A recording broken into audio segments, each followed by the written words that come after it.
All right, you guys, we've got a great guest on the show today. His name is Benjamin Rivers, and he works almost in solitude. He does collaborate with some people, and we're going to find out about that. He's got a brand new video game that's out there, and this guy floats between games and comic books and other media out there. It is called Worse Than Death, and Benjamin Rivers joins us right now. How are you, sir? Good to see you. Thank you so much for having me. It's always great to see your smiling face. It's amazing that you work independently and alone a big chunk of time, and you still come up smiling. That's right. Yeah, there's a lot of pain sort of in the middle and at the end, but after it's all done, it's all good. What is the most exciting time for you? When you're dreaming it up?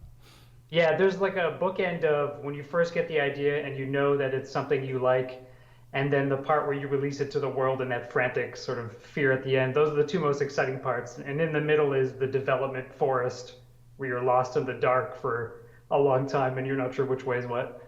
There's a lot of different ways that you can approach building a game, especially in the independent world and where you have a lot of autonomy. And some people subscribe to the philosophy of doing a lot of market research and kind of knowing beforehand that this is something that's going to sell for sure. And some people just try different things. They experiment and they throw them out into the marketplace. Where do you track? Well, so we do both, but we also know that as much as you can be prepared and you think you know what people are going to want, by the time you've had that decision and sort of written that down, something could 100% change. So at some point, you have to trust your gut. That's awesome. Well, you've had some big hits as an indie developer with Home and what is it, Alone With You? Is that the other one? That's correct. Yeah. And talk to me a little bit about your early days getting into game development and seeing some of these games flourish and succeed for you and what that meant for you. Well, every time a game goes out and like somebody plays it, it's always a huge surprise and it's a huge honor because when you're living with something, like you say, mostly in solitude, you never know how people are going to take it. But sure. So when we started doing stuff back in 2007 or so, when the indie scene here in Toronto started to kick up, learning how to make games, trying to understand what that meant, like the fact that things could be put out there commercially was just becoming new. That was all awesome. And then Home was like a freak accident where just before it released, like a year before it released, it got all this press coverage, and we went, "Oh crap! People know about this now," and now we got to do something because I guess we're going to release this for real. And then the sort of pressure to actually make like a quote unquote commercial game began, and we did it. We released it, and we were lucky that it was a big hit. That's awesome. The pixel art phenomenon doesn't seem to be going away, and I know that you've been a big proponent of pixel art and making games that look like they could have been crafted in a different era. Has that love for that kind of art style always been a part of what brought you to games, and you just wanted to preserve that? Is that something that calls to you? Yeah, it's one of those things that's just part of my DNA. Like the first games that I thought up were in television games. In the early to mid 80s. So nice. When I was drawing out what I thought a video game should look like, it was based on games I was playing at the time, which was in television. And there's still part of me that remembers all these very like primal elements of extremely old fashioned type of games. And I love what they do to your imagination. I love the fact that you can interpret them differently. And I like that people put a lot of their own heart and soul into what you see. And that will always have a place, I think, in game design. Totally. Well, there's a lot of correlation. I think you also have a big fascination and a love for the comic book medium.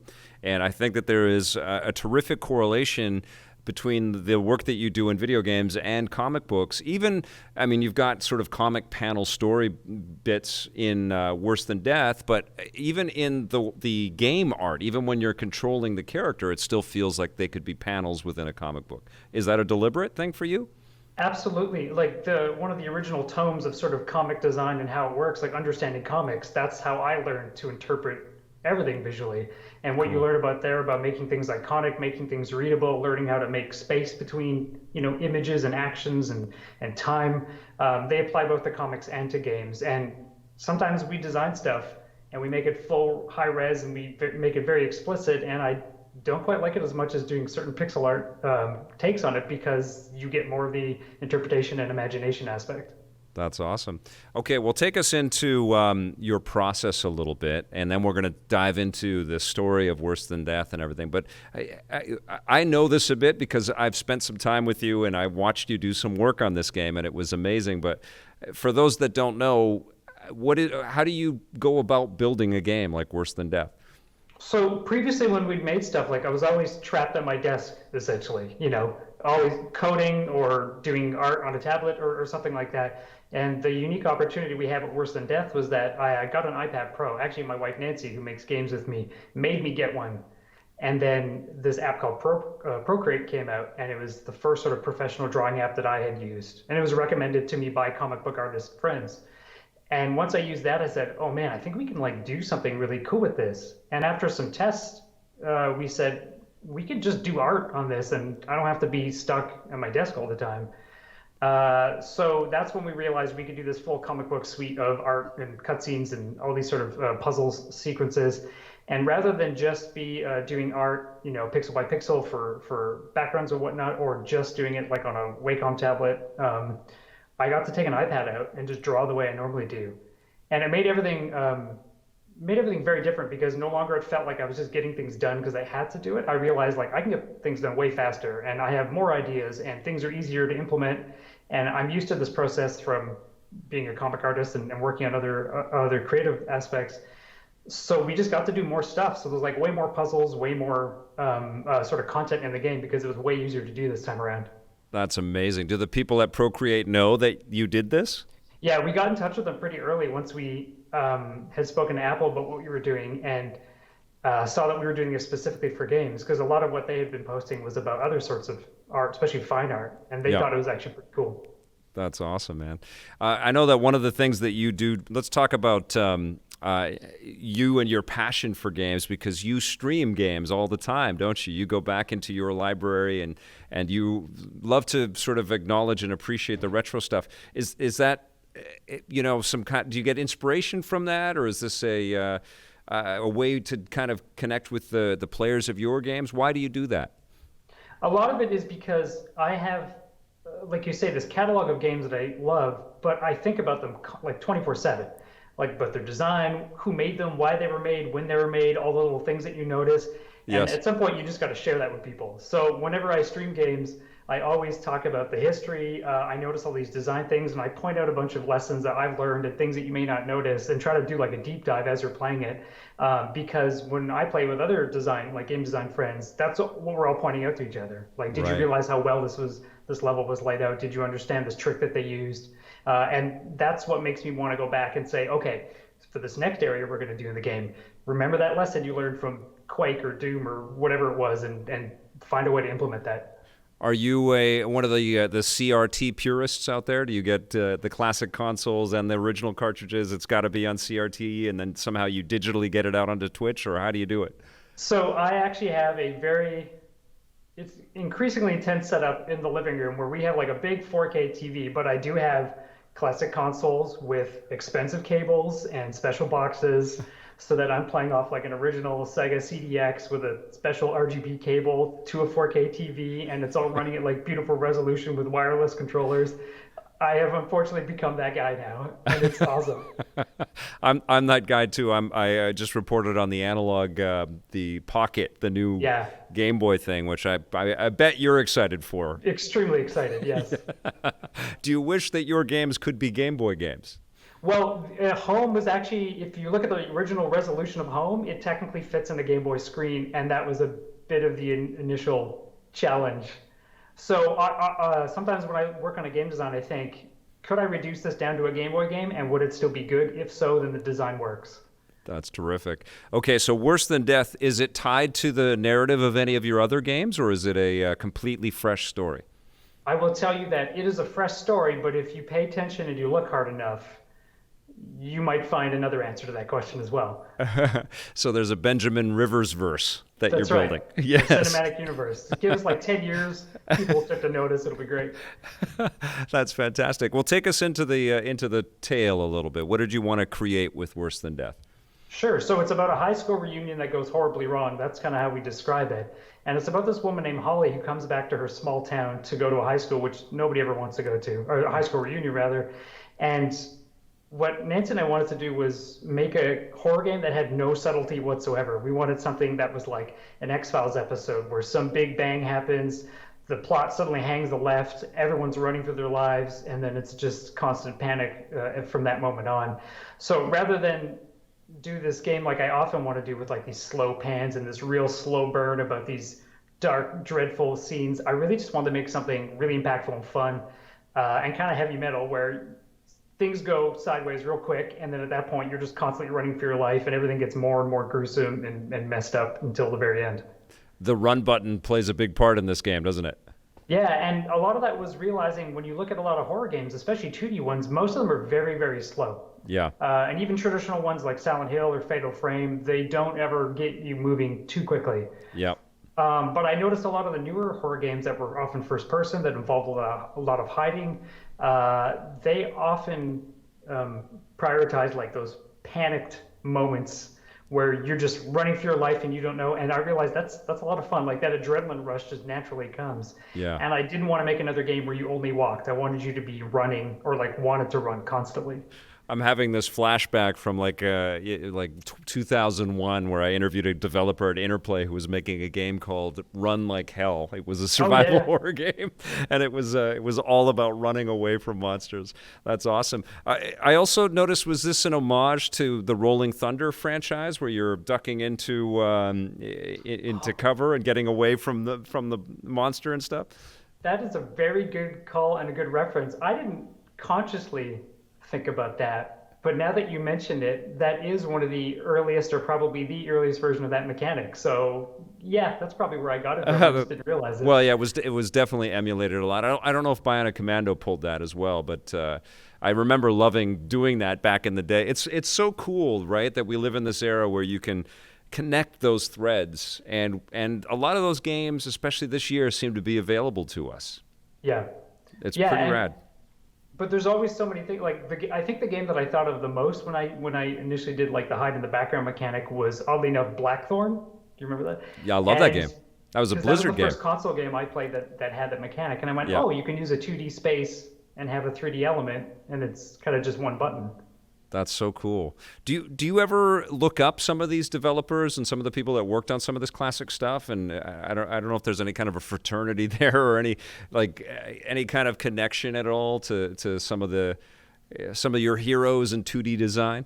I'm always looking people up. There's some people actually in the 3D space that I have met and looked up, specifically Sam Barlow, who worked on Silent Hill Shattered Memories. I know Sam, he's great. Telling Lies and her story, but those games were also like big inspirations in terms of like the neat narrative storytelling that Home and other games that we've done have used. And yeah, I always say, like, if there's someone you like and you can find their email address, always email them. Sometimes people email me back, sometimes they don't. But I always want to say, I love this like crazy thing that you did 20 years ago when everyone thought it was impossible. I think that's especially true in the video game industry, isn't it? I mean, it's such a collaborative medium, and there are some out-of-whack egos in this space for sure, but it's generally, there's a lot of unsung heroes and a lot of people that did, revolutionary work that people just don't know who they are. And I think it is nice to receive those emails out of the blue, isn't it? Yeah, and I mean, there's lots of people, even here in Canada, who have been part of huge games and have done amazing things that are, just like random credits on a cartridge that most people don't realize. And then once you learn about them, you're like, that guy programmed the entirety of Doom on Super Nintendo? Like, what? Yes. I was out for dinner with a buddy of mine. This is sort of an offshoot, but he casually mentioned that he illustrated and animated Mario working with Nintendo on a game that was made here in Vancouver, and he was the first developer outside of Japan to ever do that with. And I'm like, how do you just tell me this at dinner? This is ridiculous. He just drops that offhand. But it's true. Like, there's a lot of incredible work out there that goes unrecognized, but becomes the influence and the impetus for a young developer like yourself to go off and dream and make it happen. Well, thank you. Thank you for calling me young, too. Well, you're younger than me, so you get one of those. You've launched this game already on Apple. That's right. On iOS. Is it out on Android as well? It's not on Android. We launched on Canada, actually, on iOS. And then this past week, it was on Switch. We launched on Switch, Xbox, PS4, Steam, and Humble. Holy crap. Is it exclusive to iOS, or will it also come to Android eventually? We likely will keep it on iOS. Okay, so you have a pretty good partnership going with Apple. Yeah, Apple really seems to like the game, and they've been really good to us. Oh, that's great. Was there ever a thought that it might be part of the Apple Arcade offerings, or are you working with them on anything in that direction that you can tell us about? The timing was a little weird because we were sort of already in the middle of doing a bunch of stuff with them, and it definitely would have been cool, but we were able to launch with them and with some sort of fanfare several months ago. Yeah. And the good thing about that was that we definitely got a lot of sort of love from them. As you know, like Apple Arcade launched with 100 games or so. Yeah. So maybe it was kind of better that we sort of had a little bit of an oasis to ourselves just a little bit before that. That's wonderful that you got a Canada Day shout out too. I think that's important and super cool. Way to go, Apple. That's great. Is it surreal to you that you made the game on an iPad and people are playing it on an iPad? Yeah, that's actually the part of it that I like the most because one of the things that Nancy and I talk about all the time is how to make games. We think there's a lot of opportunities to do things differently just because there's often like an assumption about how you make a game, the equipment you need, where you have to do it, and part of what I do coming from a design and illustration background is just like I just kind of ignore all that stuff and we say like could I just make the next game entirely on an iPad, because that would be sweet, that would be better for me because then I can go wherever and not have to worry about it. So the fact that yes, it is sort of like this weird closed loop of creativity is kind of fun. Yeah, it'd be weird to take a laptop and a tablet, sort of drawing tablet, into a cafe, but not weird. Right? You see that all the time. It freaks me out. But not so weird if you have one of the Apple Pencils and an iPad and you're That's able right. to do. Yeah. Do you do all the programming yourself too? Yeah, so for Worse Than Death, I did all the development, but there's always people who help out. Yep. And we actually work with a company here called Giffen Interactive, who's worked with a bunch of other developers, and they helped us do the Xbox port because we're launching on 3 consoles simultaneously. It's only so many hours of the day. Yeah. And they knew Xbox better than we did, so they helped us kind of just get things up to snuff real quick. That's cool. But all the basic stuff is just us, yeah. So how many games now have you made, not alone, because your wife, Nancy, hello, Nancy. I know she's somewhere out there. Hopefully she watches this at some point. Hello, Nancy. You're an unsung hero as well. But how many games have you made as this entity, as this very small entity? Commercially, this is our 3rd one. And then we made 3 or 4 small, weird experimental things before this. Just weird stuff, like this game called The Missing that I did, like jam games. This game called The Ascent was one of our first ones. This like terrible platforming game, but it had like this dark story, and I got my friend to voice act for it. It was pretty hilarious. But the first game we actually released and finished was this weird adventure game version of Snow, which is a graphic novel I made many years ago. Very cool. That's awesome. And so now what do? You've shipped the game. It's on every platform it's going to be on, likely. That's right. For a while, anyways. We're going to go backport to game.com. We're just going to do a bunch of crazy stuff with it. Get on a toaster, Alexa. Hit your backlog a little bit. Yeah. I am looking forward to the analog pocket version of Worse Than Death next year. That would be amazing. It could totally be done. Home could be done for sure. Worse Than Death, we'll definitely have to talk about that. That would be amazing, brother. Are you now going back to a comic book, or are you in the conceptual stage for the next video game project? What are you going to do? We always have like a slow ramp down period where we kind of just take stock of what's going on, what happens. There's always like updates to do sort of at the very end, but a lot of it is to take all the lessons and say like, okay, what do we do to make the next time better or easier or smarter or whatnot?